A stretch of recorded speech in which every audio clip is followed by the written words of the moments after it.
Chapter 5 Ambushed. The fun doesn't end at 3:15 either. After the final bell, I get ambushed by Gma. Well, not exactly ambushed, since I knew she was coming.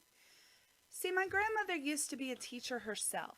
She spent 61 years in the public schools, and if that doesn't make you tough, nothing will. Now she's a reading tutor for kids who need it. That happens right after last period, 3 days a week. And that means I have to hang around and wait for her 1 hour every Monday, Wednesday, and Friday. Just like last year at my old school, and the year before, and the year before that. Sometimes I'll do my homework or read a book. Sometimes my friend Arthur Wong will hang with me, like he's doing today. Arthur likes a lot of the same stuff I do. He's got an awesome comic collection, and he's just as good at chess as I am. Someday we're going to be champions and battle in the world-class tournaments. Meanwhile, we take turns kicking each other's butts. It may not look like it, but chess is a war. It's two armies going head to head, and only one of them can survive. I like to think of my pieces like the Avengers or the Justice League. Every different piece has its own superpowers. Knights can turn invisible and sneak around corners. Bishops are made of rubber and they can slip through anything. Queens have super strength, that kind of stuff. So actually, it's not so bad hanging around after school, especially when Arthur's there. The only problem is, you know who else is around right after school? The detention crew. The D Squad. And they tend to be the kinds of kids I was talking about before.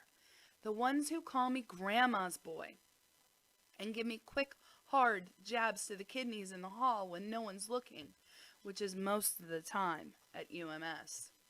So I'm not that surprised to see Ray Ray Powell come sneaking around. Ray Ray is not like the other bullies. He's not extra big or extra strong or even all that scary. He's just extra annoying. And he's always, always begging for food. "What up, fellas?" he says. He already knows from 5th grade that I usually have something good for an after-school snack. So of course he's here. Today it's Gma's homemade chocolate chip cookies. I already gave one to Arthur, but I put them away the second I see Ray Ray coming. "Go away, Ray Ray," I say. "Don't you have detention or something?" "Not today," Ray Ray says. Meanwhile, Arthur moves his knight and takes one of my pawns. I don't mind. I have a game plan. I always do.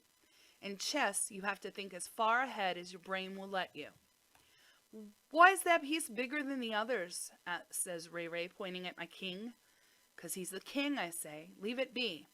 But Ray Ray picks it up anyway.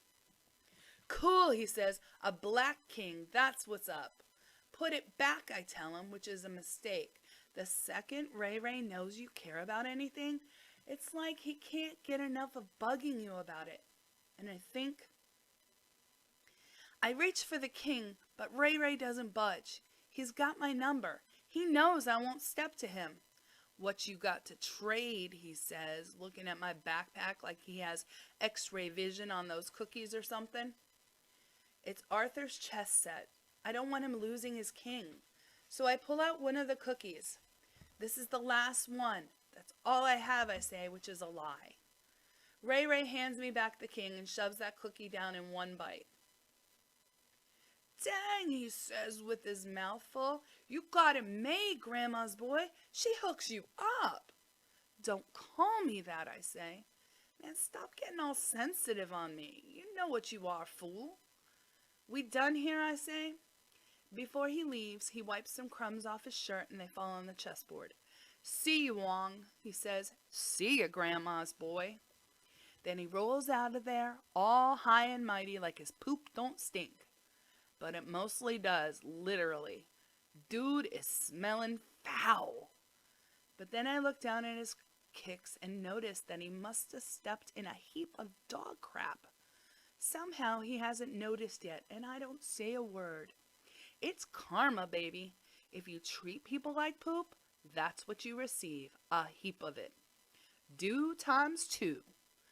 You know, he's just going to keep coming back, Arthur says. It's like feeding a stray cat.